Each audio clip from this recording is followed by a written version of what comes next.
দিনাজপুর জাদুবাড়ি এটি হচ্ছে প্রবেশদ্বার। আসুন আপনাদেরকে আমি একদম ঘুরে ঘুরে পুরো জাদুবাড়িটি দেখানোর চেষ্টা করব। তো আপনারা যখন প্রবেশদ্বার দিয়ে ঢুকবেন, ঢোকার পরপরই কিন্তু এরকম একটি প্রজাপতি, নজর কাড়া একটি প্রজাপতি দেখতে পাবেন। এর ডান দিকে কিংবা বাঁ দিক দিয়ে আপনি এই রিসোর্টটিতে ঘুরে ঘুরে দেখতে পারবেন। এরপর আপনারা দেখতে পাচ্ছেন পার্কিং ব্যবস্থা, গাড়ি রাখার পার্কিং ব্যবস্থা আপনারা সুন্দর দেখতে পাচ্ছেন, যথেষ্ট স্পেস রয়েছে। অবসর সময়ে আপনারা এই রিসোর্টটি পিকনিক স্পট হিসেবে চয়েস করতে পারেন এবং এখানে ঘুরতে আসতে পারেন। তো আপনারা দেখতে পাচ্ছেন অনেক দর্শনার্থী ইতিমধ্যে প্রবেশ করেছে। তো ডান দিক দিয়ে যখন আপনি প্রবেশ করবেন, এখানে একটি লেক দেখতে পাবেন এবং লেকের উপরেই একটি সুন্দর ছোট্ট সেতু তৈরি করা হয়েছে। এটি দিয়ে আপনি প্রবেশ করলেই দেখতে পাবেন এই লেকটি নজর কাড়া এবং ছোট বাচ্চারা এখানে খেলতে পারে। আপনিও ছোট বাচ্চাদের কিংবা আপনার ফ্যামিলি নিয়ে আসতে পারেন, এখানে সুন্দর ব্যবস্থা রয়েছে। আপনারা সুন্দর এই মনোরম পরিবেশে সময় কাটিয়ে যেতে পারবেন। এই শীত উপেক্ষা করে দূর দূরান্ত থেকে অনেক দর্শনার্থী ইতিমধ্যে কিন্তু প্রবেশ করে ফেলেছে। তো আপনারা এই গেটটি দিয়ে নামলেই একটি কফি শপ দেখতে পাবেন। এখানে আপনি রেস্ট করতে পারবেন, কফি শপ খেতে পারবেন। তো এরপরে আপনাদেরকে নিয়ে যাচ্ছি আমি কিডস জোন। এখানে একটি সুন্দর কিডস জোন রয়েছে। আসুন আমার সঙ্গেই, আপনারা সবে ধীরে ধীরে দেখতে পাবেন। তো ঘুরতে ঘুরতে চলে আসলাম কিডস জোন। কিডস জোনের গেটটি আপনারা দেখতে পাচ্ছেন। আপনার ছোট বাচ্চাকে নিয়ে ভিতরে প্রবেশ করতে পারেন। এখানে ভিতরে বাচ্চাদের এনজয় করার যথেষ্ট ব্যবস্থা রয়েছে। আপনি চাইলে বাচ্চাকে নিয়ে, আপনার ছোট বাচ্চাকে নিয়ে ভিতরে প্রবেশ করতে পারেন। যে অভিভাবকরা তাদের বাচ্চাকে নিয়ে ইতিমধ্যে প্রবেশ করেছে, আসুন দেখা যাক তারা কিভাবে সেখানে এনজয় করছে।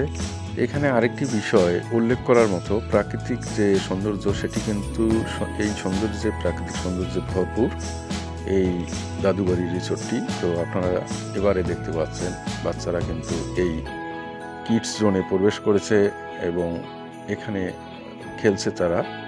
সেই জায়গাটি আপনারা দেখতে পাচ্ছেন। এখানে কিন্তু আপনার সেই ছোট্ট শিশু বা বাচ্চা সুন্দরভাবে সারাদিন এনজয় করতে পারবে। আপনারা দেখতে পাচ্ছেন ছোট্ট বাচ্চারা কীরকম এনজয় করছে সবাই।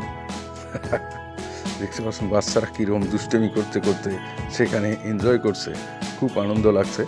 তো সব দেখার পর আপনারাও অভিভূত হবেন। এরপর ঘুরে ঘুরে পুরোটাই যদি আপনি দেখেন, অল্প সময়ের মধ্যে কিন্তু শেষ করতে পারবেন। কেননা এই জাদুবাড়ি রিসোর্টটি এখনও মানে কার্যক্রম হয়তো তাদের চলমান রয়েছে। এখন পর্যন্ত কিন্তু পূর্ণাঙ্গ রূপ পায়নি, এটি বলতে হয়। যাই হোক, এবারে আপনারা বেলুনের ভিতর দেখতে পাচ্ছেন, বেলুনের ভিতর প্রবেশ করিয়ে, অক্সিজেন দিয়ে প্রবেশ করিয়ে সেটি আবার পানির মধ্যে দিয়ে আপনি এখানে কিন্তু ভাসমান অবস্থায় অনেকটা খেলতে পারবেন, আনন্দ করতে পারবেন। মানে পানির উপর ভাসমান অবস্থায় খেলতে পারার যে একটা অনুভূতি, সেটি আপনি অনুভব করতে পারবেন। তো যথেষ্ট সিকিউরিটির ব্যবস্থা রয়েছে। ফ্যামিলি নিয়ে অথবা কোলাবোরেট করে আপনারা এখানে ঘুরতে আসতে পারেন, কোনো সমস্যা নেই। পরিচ্ছন্নতা একটা বিষয় রয়েছে যেটি এখানে চোখে পড়ার মতো।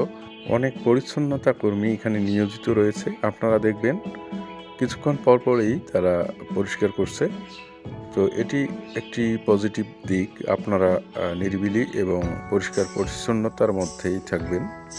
যাই হোক, এবারে আপনারা ট্যুরিস্টদের জন্য কিছু ছোট ছোট রুম দেখতে পাচ্ছেন। ট্যুরিস্টদের জন্য যারা বাইরে থেকে আসবে তারা এখানে রেস্ট করতে পারবে, সেই রুমগুলো আপনারা দেখতে পেলেন। এরপরেই আপনাদেরকে আরও কিছু আমি দেখানোর চেষ্টা করব। তো আপনারা সাথেই থাকুন। সব কিছু আপনারা এই জাদুবাড়ি সম্পর্কে পুরো অভিজ্ঞতা, বলতে গেলে পুরো অভিজ্ঞতা আপনাদের হয়ে যাবে। শীতের মিষ্টি রোদে অবশ্য রিসোর্টে ঘোরার মজাই আলাদা। অনেক দর্শনার্থী চলে এসেছে। ঘুরতে ঘুরতে চলে এলাম স্পেস হোমে। স্পেস হোমের পাশাপাশি আপনারা আরেকটি হাউস দেখতে পাবেন, রোবট হাউস। স্পেস হোম এবং রোবট হাউস দুটি অনেকটা পাশাপাশি। তো আপনি যদি চান ভিতরে প্রবেশ করতে পারেন, এখানে ব্যবস্থা রয়েছে, সেই ব্যবস্থা অনুযায়ী আপনি ভিতরে যেতে পারবেন।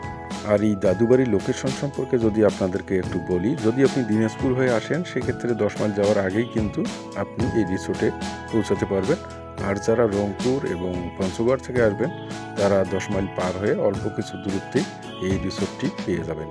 তো যাই হোক, আপনাদেরকে আমি খুব অল্প সময়ের মধ্যে পুরোটা হয়তো দেখাইতে পারিনি, তারপরেও যথেষ্ট ধারণা দিতে পেরেছি। এটি হচ্ছে এক্সিট গেট, এটি দিয়ে কিন্তু সর্বশেষ আপনারা বের হয়ে যেতে পারবেন।